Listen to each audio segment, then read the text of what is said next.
Reports of shots fired in downtown Raleigh. WRAL's breaking news tracker is live, speaking with investigators. Then we read your messages about cell phones in schools. New at 7, we open the in-depth mailbag to read what you have to say about the debate over cell phones and students. We're tracking the coolest August night in years. An hour-by-hour look at how low temperatures fall where you live. Now, breaking news from WRAL. Coverage you can count on. We want to get right to that breaking news in downtown Raleigh. You see Sky 5 live. This is right off of Fayetteville Street. Police there, they have the place taped off. They're responding after reports of someone firing a gun. We know that nobody was hurt. We also know that no one is in custody. WRL's Carly Haynes joining us live down there. This is right in the heart of downtown, a very busy area, restaurants down there. What have we learned in the last few minutes? And a lot of people were walking out here to see what was going on. They just started taking some of this crime scene tape down, but we are still seeing forensics here as well as some Raleigh police officers. And then if you look a little bit further along Fayetteville Street, you can see a few police cruisers here as well. I do want to go to Sky 5, which is flying above the scene right now. This is live video. There is crime scene tape up that has been here for at least an hour. The scene is right near an apartment building and right across from the Raleigh Convention Center in the heart of downtown, where there is a conference going on right now. Raleigh police say they responded to a shots fired call here. They're still investigating whether there actually were gunshots. Right now, nobody's hurt. No arrests have been made, as you said. But since there's a big law enforcement presence in such a public area, it's making people feel uneasy. It's just alarming, yeah, and then not to really know like what happened or like if there was even a reason behind it. It's kind of just scary, but it really just needs to stop, especially when we have great areas like this that are up and coming. It makes it kind of hard for all the residents that are living here too. And this comes just days after Raleigh police reported that violent crime was actually down this year compared to the same time period last year in downtown Raleigh. Carly Haynes, WRAL News, live in Raleigh. This is Brian Schrader in the WRAL Live Center, and we have learned in the past hour that Durham-based semiconductor manufacturer Wolfspeed is planning to close at least part of its Durham manufacturing facility. This all came out in the earnings call this afternoon from the company, and their new facility at Mohawk Valley in New York apparently is doing very well with the device fabrication and the profitability of that, and the company says that it's giving them confidence to accelerate the shift of device fabrication to Mohawk Valley while they assess the timing of the closure of our 150 millimeter device fabrication in Durham. And that's all that it says about that closure. We're working to learn more about it. Of course, this summer, they just started operations at a massive facility in Siler City in Chatham County. So we're not sure what this might have to do with the opening of that facility. As we learn more, we will share it with you. Interesting. Brian, thank you. So former President Trump returning to North Carolina today. This, again, is the first outdoor event since the attempted assassination, this one today in Asheboro. WRAL's Ashley Rowe was there all day today, following along as the former president took the stage discussing the 2024 election and national security. Yeah, with this being the first outdoor event since the assassination attempt, security was very plain to see. Once we first walked in, there was glass all around the podium. The Secret Service has said that they were going to be putting in bulletproof glass at future rallies. We also saw a lot of snipers and a heavy police presence while we were here. About 4,000 people in the crowd here in Asheboro.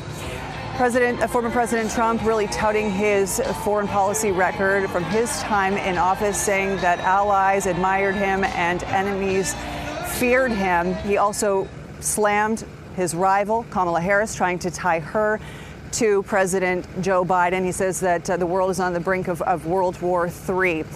It's a really hot day here in Asheboro. Another notable point was when the rally was briefly paused because a woman passed out behind the former president. So he walked away and went and hugged her and went to go make sure that everything was okay before coming back and speaking again, weaving through a lot of topics, but mostly staying on about national security.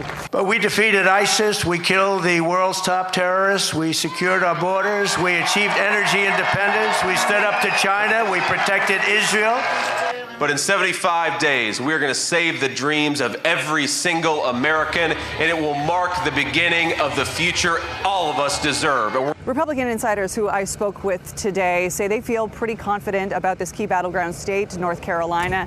However, as Laura Leslie reports, the polls are showing that ever since President Biden stepped aside, Kamala Harris has been making serious gains.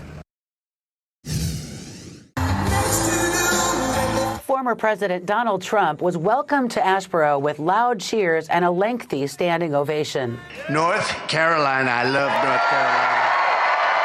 I love them. 76 days from now, we're going to win this state. Trump has good reason to be confident. He won the state twice in 2016 and 2020. But North Carolina Democrats are increasingly confident the third time won't be a charm. We represent a new South, and we are proud to be that again this year. State Democratic Party Chairwoman Anderson Clayton is feeling optimistic after Harris became the party's nominee.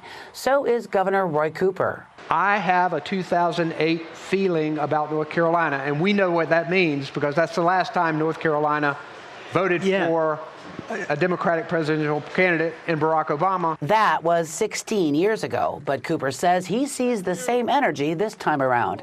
And Biden only lost North Carolina by 1.3% in 2020. Democratic surrogate Pete Buttigieg thinks that is within reach. North Carolina is a state that has shown itself to be very much in play right now. And, one thing I've learned is there's no such thing as a permanently red state or county or district. It's all about getting out there with a message. They'll have a lot of help with that. The Harris campaign says more than 12,000 volunteers have signed up just in North Carolina since Harris became the nominee. Half of them have never volunteered for the Democratic Party before. Laura Leslie, WRAL News, Raleigh. It has been a busy day outside of politics. Let's talk about that, too. We want to get you caught up on the 5 things you should know right now.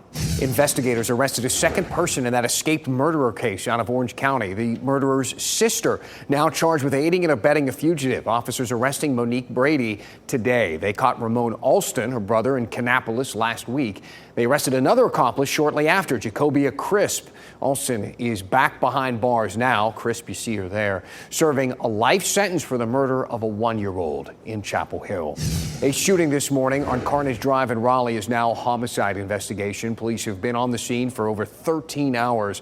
This all started at 6 a.m. when officers found a man shot. Police haven't identified the man or a suspect and haven't said what led up to that shooting. A Johnston County janitor is out of a job after a man was found dead in his car. The 22-year-old victim had special needs, and 55-year-old Rogers Ing was his caretaker. Ing left the young man in his car while he was working his janitor job at Cleveland High School. The windows were up, the engine was off. 8 hours later, the man was found dead. Ing is charged with involuntary manslaughter. This morning, the school district fired him. Closing arguments wrapped up today in a case with some major implications for more than 100 inmates on death row. It centers on Hassan Bacote, the man found guilty in a 2007 murder out of Johnston County. Bacote says race played a role in his sentencing. There were 10 white jurors and 2 black jurors on that jury. Bacote challenged the sentence, and if he wins, he'll be taken off death row and serve a life sentence instead. The judge has not said when he will make a decision. More traffic changes take effect on the Raleigh Beltline tonight. Drivers taking 440 east will have a new lane to take ramps to Hillsborough Street, Wade Avenue, or continue down the Beltline. Construction work starts at 9 o'clock tonight. The ramps close around midnight. The work should be done and ramps back open by 5 tomorrow morning for the busy commute. So, what should we do about phones in our schools? You have a lot of ideas. We went into the in-depth mailbag. You emailed me your responses, and tonight we're going to go through the inbox. What else is out there that can help police phones in schools? And would those things work? We get some answers after the break. Kat? And tonight's going to be the coolest August night that we've seen in years. I'll let you know just how close we get to record lows coming up.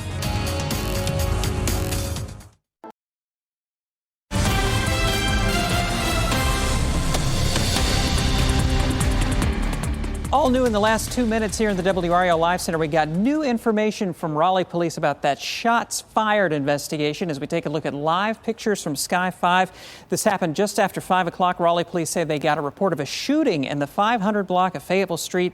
Officers got there. They found a victim and an adult male. The officers determined that the victim had not been shot, but the victim said that someone had fired shots at him. The victim received a minor injury during the incident and appears to be isolated, according to Raleigh police. At this point, there is no suspect in custody, but that investigation continues in downtown Raleigh.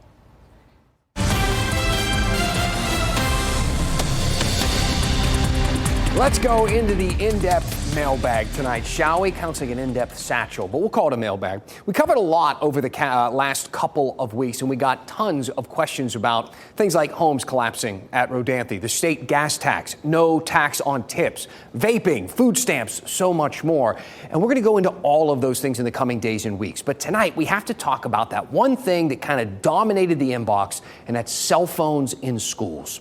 We went in depth on this last week, and if you missed it, check it out on the WRAL YouTube page. You can watch all of our reports on there. And if you have some questions or comments, as always, send me an email, dan@WRAL.com. I read all of your messages. They are truly the inspiration behind this segment. Maybe your thoughts will inspire our next story or the one after that, so please keep them coming. Tonight's segment is inspired by 2 emails from 2 of our youngest viewers, 2 middle school students with some refreshingly nuanced views.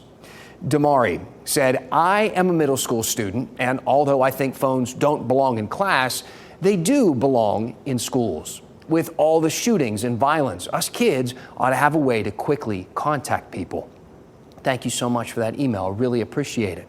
One of her cohorts, Sophia, wrote something kind of similar.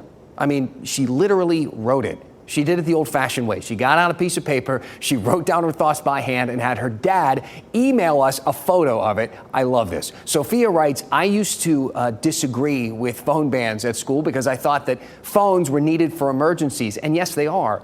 Today, I agree with the phone ban because people have created necklaces and bracelets that have built-in buttons that you can push when you are in need of help in an emergency. When these life-saving accessories were created, they immediately took over the need for phones at schools. Sophia, what a great note. Thank you so much for writing in. What you're describing sounds a lot like Life Alert.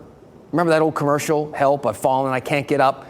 Probably a little before Sophia's time. A lot of you others remember this, though. She is right. This technology isn't just for the elderly. There are similar devices like this for kids. We found this one for $4 at Walmart. So, Sophia, you are onto something here, because lots of other people actually messaged me talking about the idea of fighting technology with more technology. Barbara wrote in and said, I am the grandmother of twin girls who are in middle school. I gave them a Bark phone for safety purposes.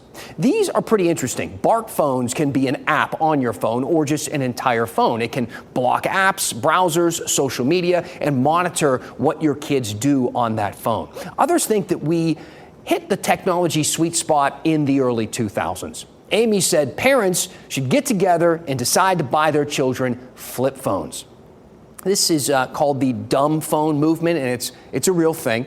It would probably be more of a thing if they didn't call them dumb phones, but what do I know? You do remember these, though, the Nokia phones. These babies are indestructible. You could pull them right from the pocket of your diesel jeans, throw them through the wall of a Sam Goody, and still use it to call your friend about J-Lo and Ben Affleck. Kind of weird that that last thing is still relevant. Nokias are still going strong there, though. They look exactly almost like the versions that came out in the early 2000s. There are influencers that go on YouTube and TikTok. They talk about the mental health benefits that they get from using dumb phones. The New Yorker and New York Times wrote think pieces on this subject. And while Nokia reported a bit of a surge in U.S. sales in 2022, they've since come back down to earth, dropping 19% in the first quarter of this year. So, assuming for now we stick with the pocket-sized supercomputers that we have on us all the time, many of you did have some other ideas. Mike said, have every student install an app on their phone that disables all other apps. So there is technology that does this. Parent Shield can block certain apps or turn off phone service at certain times of the day, like school hours. App Block is another one. It kind of does the same thing. In both cases, individual students or families would be on the hook to download and manage those apps. Eric had this idea. Why not just install cell phone blockers in classrooms or even school-wide? I suppose he's right. Cell signal jammers could work. Works pretty well for those Chilean crime rings stealing from homes all across the triangle. You should check out that segment. It's like something out of Ocean's 11. That's online, too.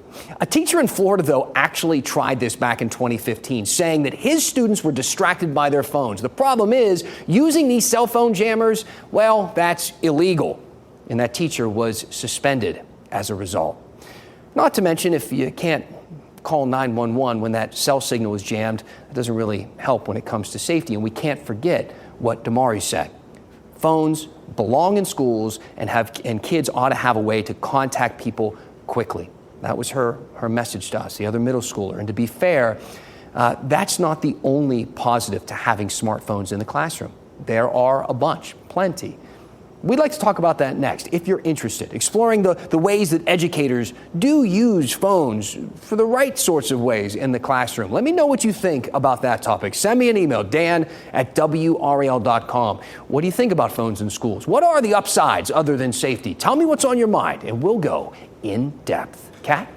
Well, I've never heard of the dumb phones, but I think we could all benefit from that every once in a while. Interesting piece, Dan. Well, tonight is going to be an exceptional night. If you liked last night and this morning, check out tomorrow morning. We get down to 55 at RDU. A little chill in the air. The record low, 53, set back in the year 2000. Fayetteville, this is impressive. Your record low is 55 tomorrow morning, and that was set back in 1922. 57 is our forecast low in Fayetteville. A crisp, cool night out there. This is just a tease. This is definitely not going to last, but enjoy it while you can if you're a fan of this break from the summer heat and humidity. Low temperatures are going to be near 50 toward the Virginia line, 55 in Southern Pines, 53 in Rocky Mount, 54 in Fayetteville and Goldsboro tonight. We're going to go straight from the 50s tomorrow morning, right back to the 90s next week, though. This is just a temporary fall feel. We see this dip in the jet stream lift over the weekend, and then high pressure surges in from the plains by the time we get to early next week, and that means that the heat's really going to be coming back along with the humidity as well. For Football Friday, though, we've just got a great forecast this week. It's nice to see this after several previous years haven't been quite this nice for the first Football Friday of the year. 80 degrees at 6 o'clock by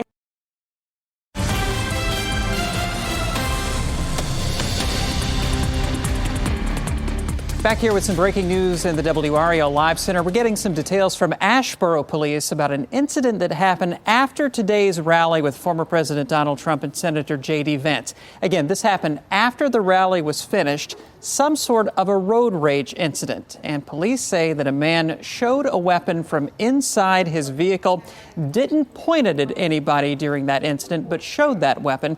And tonight, 79-year-old Robert Richard Castona Jr. of Hillsborough has been cited with a misdemeanor, and it's about bringing weapons to parades or other events held on public property. He will appear in the Randolph County Courthouse next month. Brian, thank you. The Black Crows are coming to the Triangle after all. They're playing at DPAC on October 10th. They were supposed to open for Aerosmith at PNC back in February, but Aerosmith canceled because of Steven Tyler's injured voice box. Tickets go on sale Friday at 10 a.m. That'd be a cool venue to see them. One more thing to tell you about tonight. A group of colorblind people walk into an art museum. No punchline here. This is a wonderful story. A special pair of glasses were given to them to see a much more vivid look at the art. The rectangle, like it almost looks identical if I don't have them on, but if I have them on, it's very easy to tell them apart. That's Logan Moore, one of 6 people trying these special glasses for the first time at the Ackland Art Museum in Chapel Hill. They all have red-green color blindness, which makes colors duller. The glasses are made by a company called Enchroma, and they make those colors much more vibrant. And these people actually got to take a pair home with them. My daughter, she's 10 years old. She has a fascination with the color chips or whatever that you see at like a Home Depot or Lowe's with all the spectrum. Paint chips, yeah. Paint chips, yeah. So I think like now I can engage with her a little bit better. It is such a special gift for anyone who is colorblind, who is able to try these glasses out.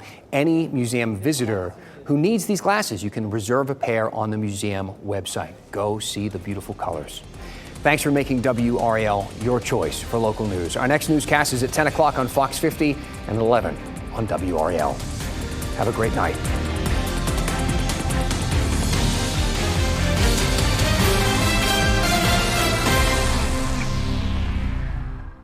Keep watching WRAL News over the air Channel 34 and Spectrum Channel 1257.